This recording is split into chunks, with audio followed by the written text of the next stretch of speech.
bonjour et bienvenue dans ce live. Alors attendez, je vérifie que tout fonctionne bien. Là, ça c'est bon. Ok, donc Facebook, c'est parti aussi. J'enlève ça, voilà. C'est bon, c'est parti. Donc bonjour et bienvenue dans ce live Edith Manant en direct ce soir. Donc nous sommes mardi soir et je voulais vous parler donc dans cette série Les femmes et l'argent. Donc je voulais vous partager cette autre erreur que je vois toujours parmi les femmes que j'accompagne, mais que j'ai aussi largement faite. Donc c'est-à-dire cette erreur de choisir de rester financièrement non éduqués. Et donc ça c'est un sujet vraiment qui me semble primordial parce que franchement on pense qu'il y a beaucoup de choses qui ont changé, mais en fait il y a quand même des trucs qui restent, hein. Ça bouge, mais ça bouge doucement. Et donc bonjour Rachel, bonjour, bienvenue dans ce live. Merci beaucoup d'être là, c'est très gentil.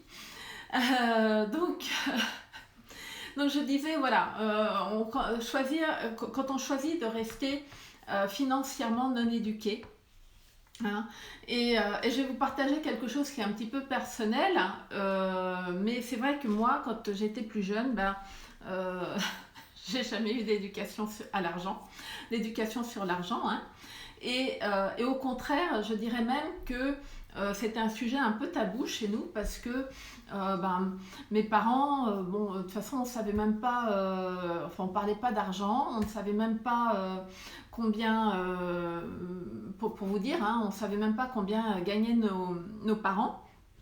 Et puis, on nous a jamais rien appris. Tout ce que je voyais, c'était ma mère qui faisait les chèques, qui pointait sur le relevé bancaire, mais c'était un peu, en grosso modo, tout ce que j'ai un peu appris, c'est-à-dire pas grand-chose. Et alors j'avais bien reçu, hein, on avait bien reçu ce message qu'il était important d'être financièrement indépendante. Hein, allez, fais des études, fais des bonnes études et puis tu auras un bon boulot, un boulot bien payé. Mais voilà, comme je dis, grosso modo, ça s'est arrêté là. Et puis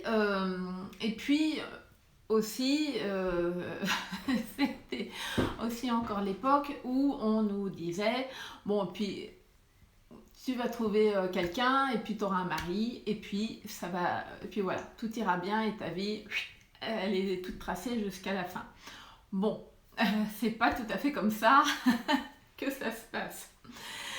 Mais donc, voilà, on arrive après, quand on arrive dans la vie adulte, ok, on va rencontrer quelqu'un, bon, on se met avec quelqu'un, et puis on va mettre beaucoup de choses en commun, hein, ensemble, mais avec quand même un petit peu ce sentiment que ce sont les hommes qui s'occupent de l'argent, hein, et puis de l'avenir financier, et puis les femmes, elles vont aller s'occuper de la maison. Alors vous allez me dire, waouh, attends Edith, ça change. Oui, ça change un petit peu, mais enfin, il n'empêche que on a vu pendant le confinement, hein, que les femmes avaient quand même eu une charge mentale et puis un travail à la maison qui avait augmenté. Et que c'était quand même elle qui avait pris le plus en charge, hein, tout le surplus de travail qui avait été occasionné par les différents confinements. Donc, quand il s'agit de choisir, et là on a bien vu, hein, que quand il s'agit de choisir entre prendre soin des autres et puis prendre soin de soi et puis de ses propres intérêts, je dirais qu'en fait, bon, c'est pas vraiment un choix, hein, parce que généralement on prend soin des autres et puis on s'oublie au passage. Mais admettons qu'il n'y ait pas qu'il y ait pas eu le confinement, ça reste quand même un petit peu ça, parce que là, dans ce cas-là, ce qui se passe, c'est qu'on succombe aussi un peu à ce que j'appelle l'injonction sociétale, que c'est mieux aussi quand même pour préserver l'ego de monsieur, de ne pas trop s'impliquer. Hein. Je suis donc de ne pas trop s'impliquer dans tout ce qui a trait à l'argent, si ce n'est évidemment régler les factures, hein, comme j'en ai parlé hier.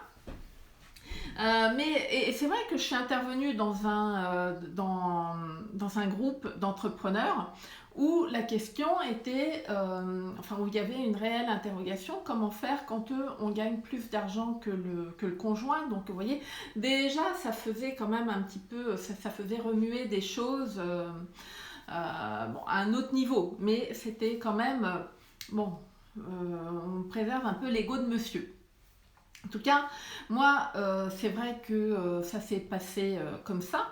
Et je dois dire que j'entends aussi des clientes qui me disent des choses similaires, hein, qui viennent me dire mais non, mais moi je n'ose pas, j'ose pas me lancer pour faire des investissements, j'ose pas faire des choses. On n'en parle pas trop parce que dès qu'on commence à parler d'argent, boum, ça se passe pas bien. Et puis, je vais vous partager aussi quelque chose qui m'a étonnée, parce que moi je me suis dit, bon, bah ok, c'est peut-être un truc de génération et chez les plus jeunes. Non, c'est bon, ça c'est un peu passé. Et je dois dire que, bah, apparemment, quand même, non. Donc, il est temps que nous, les mères, on soit éduqués à l'argent et puis qu'on éduque aussi nos filles. Mais voilà, je parlais c'était il y a 2 ans maintenant, puisque l'année dernière, on était confinés. Donc, je parlais avec une membre de mon réseau d'entrepreneurs et elle m'a dit, bah oui, qu'elle avait une fille qui était à l'époque, qui était au lycée, je crois, et sa fille avait des amis, hein, enfin un jour elle entendait les filles parler entre elles, et la fille lui a dit, il y en avait certaines qui disaient qu'en fait elle n'attendait qu'une chose, c'est que le mari s'occupe, de trouver un mari, puis qu'il s'occupe d'elle, quoi. Et puis surtout qui s'occupe de l'argent. Donc vous voyez, en fait, les clichés ont encore un peu la vie dure. Mais donc moi, en tant que connecteur, comme j'ai connecteur comme archétype financier, donc qui détermine ma personnalité avec l'argent, hein, donc quand j'étais mariée, bah, j'étais priée d'éviter de mettre mon nez, hein, dans tout ce qui a trait à l'argent. Sauf pour faire les chèques de la vie quotidienne. Et puis c'est vrai que mon connecteur, il s'en est très bien accommodé. Il avait ce côté, hein, j'ai pas envie que ça fasse des histoires, hein, je protège, donc les relations sont très importantes pour le connecteur, donc pour pas faire d'histoire, je me mettais un petit peu en retrait. Mais du coup, alors c'est vrai que chaque fois que j'essayais d'aborder un peu le sujet avec mon mari, je voyais que ça ça se passait pas très très bien. Donc je forçais pas, quoi. Voilà, ça m'arrangeait bien aussi. Sauf que mon mari n'a pas bien géré l'argent, et puis ça c'est encore une autre histoire. Mais ce que je voulais vous dire aussi, c'est que c'était de ma responsabilité de m'éduquer par rapport à l'argent. Hein. Donc ce que j'ai fait après, sur le tard, mais c'est possible, vous voyez, de remonter, d'inverser la tendance. Mais c'est un choix de s'éduquer à l'argent. Alors il n'y avait peut-être pas toutes les possibilités à l'époque, il n'y avait peut-être pas toutes les possibilités qu'on a aujourd'hui, mais c'était quand même possible. Et donc j'ai préféré à l'époque, comme je dis, quand on ne connaît pas sa personnalité avec l'argent, eh bien, on peut avoir, et souvent même, on a tendance à basculer sur le côté obscur de notre personnalité. Et donc, du coup, eh ben, ça se retourne contre nous. Et c'est vrai que moi, ça s'est retourné contre moi à un moment.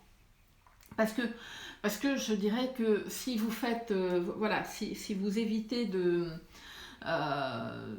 si vous n'avez pas envie de vous intéresser au sujet, il y a un moment où oui, ça va finir par se retourner contre vous. Et on ne peut pas, parce qu'on ne peut pas vouloir être indépendante financièrement et ne pas apprendre et ne pas apprendre à être responsable de son argent.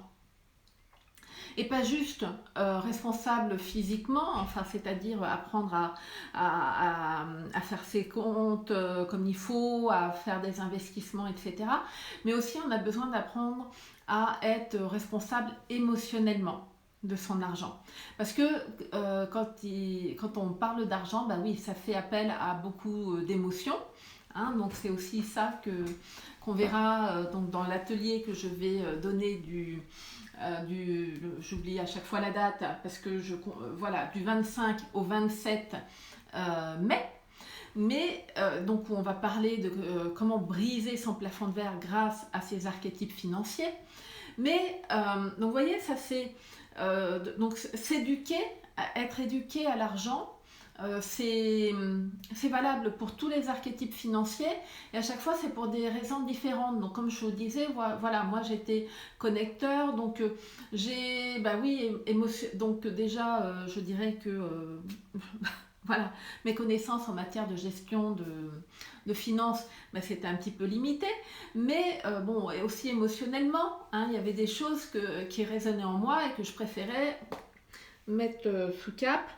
Ne pas les voir et puis tout se passe croisant les doigts que ça se passe bien. Mais ça s'est pas bien passé. Voilà. Mais il y a aussi d'autres archétypes comme l'anticonformiste. L'anticonformiste, oui, il a besoin, c'est vrai que c'est un fonceur quand il s'agit d'argent, mais il a besoin aussi d'apprendre à se créer une certaine sécurité et puis à avoir aussi cette partie pour pouvoir prendre les risques, parce que lui c'est ce qu'il aime quand on parle d'argent, mais pas faire la tête brûlée, parce que sinon il finit par être la tête brûlée, il se brûle pas que la tête, il se brûle les ailes, il se brûle tout, et donc c'est pas bon non plus pour lui. Et puis on a aussi, vous voyez, l'accumulateur qui, on a l'impression que tout va bien, lui et l'argent, que tout se passe super bien, il gère super bien l'argent. Ouais, mais alors lui, émotionnellement,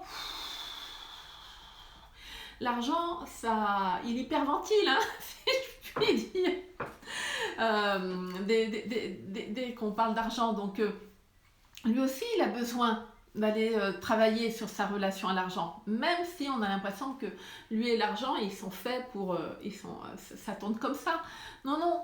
Donc vous voyez, c'est vraiment de notre responsabilité d'apprendre d'apprendre l'argent, d'apprendre comment ça fonctionne, d'apprendre comment le gérer, comment l'investir, comment le mettre au service de nos projets de vie, et pas l'inverse. Et puis, alors je sais que quand je dis, avec mes clientes, quand on travaille ensemble, et puis qu'à un moment, on va commencer à rentrer un peu aussi dans la partie gestion, une fois qu'on a gestion physique, une fois qu'on a vu la gestion émotionnelle par rapport à l'argent. Voilà, elles me disent ouais, mais Edith, tu comprends, ça m'intéresse pas. Je les entends aussi, même au début quand on commence, j'entends bien, ouais, ça m'intéresse pas, ou j'ai pas le temps d'apprendre à investir, ou j'ai pas le temps de me concentrer sur mes finances, ça me prend, oh là là, j'ai pas le temps, tu te rends pas compte. Bon.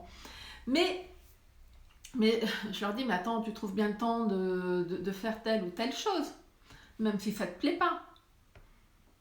Voilà, oui. Hein, tu trouves bien le temps d'aller te faire épiler, même si ça te plaît pas, hein, se faire épiler le maillot ou se faire épiler les aisselles, c'est pas top, c'est pas ce qu'on aime le plus faire, mais on trouve le temps de le faire. Ok? Donc, s'intéresser, prendre le temps de s'occuper et d'apprendre à s'occuper de son argent, c'est bon. Ce que j'ai envie de vous dire, c'est que c'est bon pour nous, puis c'est bon pour notre business, nous en tant qu'entrepreneurs. Hein, on a besoin de ça aussi. Parce que ça va vous permettre d'atteindre vos objectifs financiers. Donc ça, c'est bon. Et parce que, dans ce cas-là, aussi, l'idée d'être indépendante financièrement, ça va l'emporter sur cette idée, en fait. Enfin, je veux dire, cette idée d'être indépendante financièrement, pour moi, c'est vachement plus important, finalement. Enfin, en tout cas, ça l'emporte sur l'idée de déléguer mon pouvoir à quelqu'un d'autre, puis en fait de me retrouver contrôlée par cette personne. Que ce soit le conjoint, mais que ce soit aussi dans notre business, nos clients qui vont décider, qui vont venir couiner que c'est trop cher, qu'ils n'ont pas les moyens, donc on va se laisser emporter là-dedans. Que ce soit confier vos intérêts à votre comptable et puis ne pas savoir en faisant ouais vas-y, enfin allez-y, occupez-vous-en, puis je veux rien voir, je veux rien savoir, sauf que s'il fait des erreurs, c'est vous qui êtes responsable en tant que chef d'entreprise. Hein. Ou alors, vous allez vous retrouver aussi sous le contrôle de vos partenaires commerciaux qui vont vous imposer des conditions qui seront pas peut-être qui seront pas à votre avantage. Et puis, vous n'allez pas oser aussi prendre votre place par rapport à tout ce petit monde et puis défendre vos intérêts. Voilà ce que je voulais vous dire ce soir. Hein. Donc, c'est vrai que cette autre erreur, c'est de choisir de rester non éduqué financièrement, mais que c'est un choix et qu'on peut choisir de ne pas l'être, puis il ne faudra pas venir se plaindre, ou alors on peut faire l'inverse, choisir de s'éduquer à l'argent et donc là, voilà, c'est pour notre bien aussi, parce que quand on devient entrepreneur, en tout cas, c'est aussi pour créer cette indépendance financière. Et donc, il y a besoin de savoir s'occuper de son argent. Et ça, on en reparlera dans l'atelier qui aura lieu à la fin, donc quasiment à la fin du mois, du 25 au 27 mai. Donc c'est un atelier qui aura lieu sur Facebook et donc dans un groupe privé Facebook. Ce sera un atelier qui est offert et où on parlera aussi, on va voir un petit peu comment briser donc votre plafond de verre financier. On va parler de ce qu'est la relation à l'argent, on va parler aussi de la personnalité avec l'argent et puis on va parler aussi des archétypes financiers. Et comment vous pouvez mettre tout ça au service de votre activité pour que vous puissiez créer votre indépendance financière, briser votre plafond de verre et puis mettre l'argent au service. Voilà, pour moi, c'est important que l'argent soit au service de nos projets de vie. Et puis, c'est aussi important que les femmes, elles s'autorisent à gagner beaucoup d'argent parce que quand c'est le cas, c'est le monde entier qui en profite et qui change et ça et puis généralement il change pour le meilleur, donc ça c'est absolument génial. Donc si on veut créer un monde meilleur, il est important que nous mesdames on s'autorise à gagner beaucoup d'argent et qu'on sache le faire au mieux de nos intérêts. Voilà, donc voilà ce que je voulais vous partager aujourd'hui. Donc dites-moi si ça résonne en vous, dites-moi ce que ça évoque en vous. Si vous aussi, des fois vous dites ah ouais tiens finalement j'aurais peut-être bien besoin d'en savoir un petit peu plus sur ce fameux argent. Et puis, aussi, je vous invite voilà, à taguer des amis, entrepreneurs ou non, mais en tout cas, même si elles ne sont pas entrepreneurs, c'est pas grave, mais en tout cas, taguer des amis qui auraient besoin d'entendre aussi ce message. Et puis, si vous avez des questions, posez-les dans les commentaires et j'y répondrai avec grand plaisir. Et sinon, eh bien, je vous souhaite une bonne fin de journée et on se retrouve demain, même heure, même endroit. Au revoir!